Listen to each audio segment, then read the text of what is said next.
Bengaluru Garden City, ITBT City, Startup Capital, Gen Z's Playground, Land of Unicorns. A beautiful city any which way you look at it. Therefore, a pity that recent developments hint at a beast lurking behind the beautiful city and the state of Karnataka.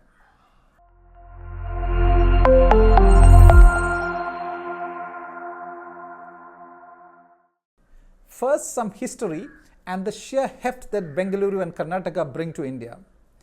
Just 15 years from now, in 2037, it will be 500 years since Hiriya Kempagowda, a chieftain of the Vijayanagara Empire, fortified Bengaluru city in 1537.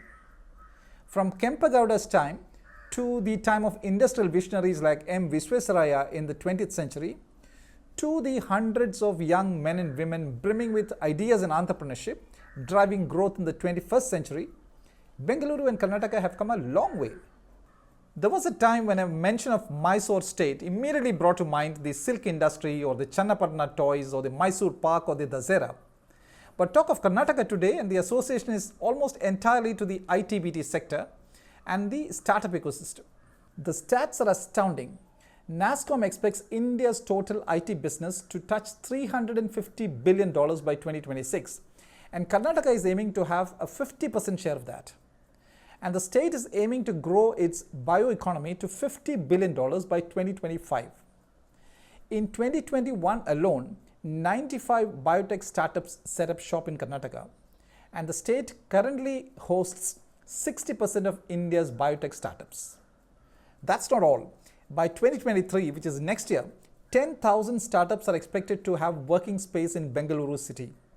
To add to that, the Karnataka Digital Economy Mission is facilitating startup ecosystems in 3 clusters: the Mysuru cluster, the Mangaluru cluster, and the Hubli-Dharwad cluster. And the list of the 10 most reputed startups of Bengaluru, not based on the valuations, put out by Inventiva recently, would be the pride of any state.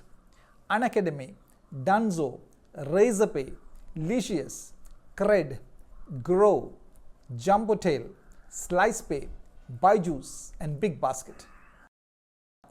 It is in this awesome background that Karnataka is facing some irritants, primarily related to religion, language, and corruption.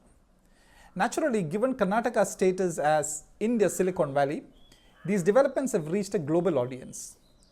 To not talk about it would be to brush it under the carpet. 1. Religion. On the religion front, there is a hijab row, a halal row, an azan row, and a row over whether traders of one religion should be allowed to do business on the festival grounds of another religion. Biocon chief Kiran Mazumdar-Shaw tweeted, "Karnataka has always forged inclusive economic development and we must not allow such communal exclusion. If ITBT became communal, it would destroy our global leadership." Minister of State Rajiv Chandrasekhar said in response, "Kiran Mazumdar-Shaw has tweeted on many issues and has been proven wrong. There is no issue in Bengaluru that is beyond the reach of the government." For an opinion outside of industry and politics, I asked Narendra Pani, a professor of economics and a former editor at the Economic Times, about the irritants that Karnataka is currently facing. Kiran Mazumdar-Shaw has broken ranks to come out on this. And that might be because I think she's very dependent on research, and research requires, the continuous, you need people to come in from other countries. You cannot create an atmosphere of fear. And what about speculation that these disturbances can lead to Karnataka losing investments to other states? You create a communal fire at home and then you send your children abroad. So it's the same process. It suits you politically to step up communal tension. But then you don't want to be affected yourself. So you might then choose to set up shop elsewhere. 2. Language. The language issue has been nothing new as anti-Hindi sentiment continues to simmer.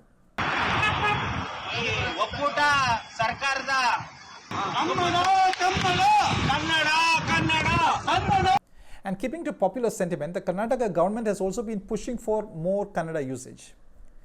But this month, a division bench of the Karnataka High Court stayed 2 state government orders, making Kannada a compulsory language in higher studies. 3. Corruption.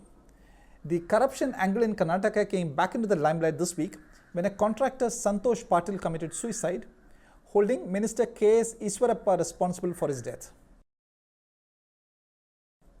Now, corruption allegations are nothing new for Karnataka or India, but the shocker here is that the allegation that bribes in Karnataka are hitting 40%, as against the 15% national average that we've always heard about. For all of its tech strengths, to be sure, these are not easy days for the common man in Karnataka. The Deccan Herald reported this week that more than 10,000 taxis and other tourist and transport vehicles have been seized by lenders in the last 3 months alone, owing to loan defaults, as the impacts of work from home and decrease in purchasing power are playing up. Karnataka is one of India's key economic engines, and one that we would not want to forget fail, not even develop a snag. Karnataka is also India's IT/BT capital, where app making is a veritable cottage industry. The app that it now needs is a practical app that addresses issues like corruption-free governance and inclusive growth. The rest of India feels Karnataka can, it will, and it must develop that app. Like celebrated Kannada poet Kuvempu described it, Karnataka must remain Sarva Janangada Shantiya Tota, or a garden of peace for all communities. There should be no place for a beast in this garden. This video salutes Snehalata Baral, a young Odisha woman who has resolved to raise her believed to be intersex baby after her husband wanted to abandon the baby.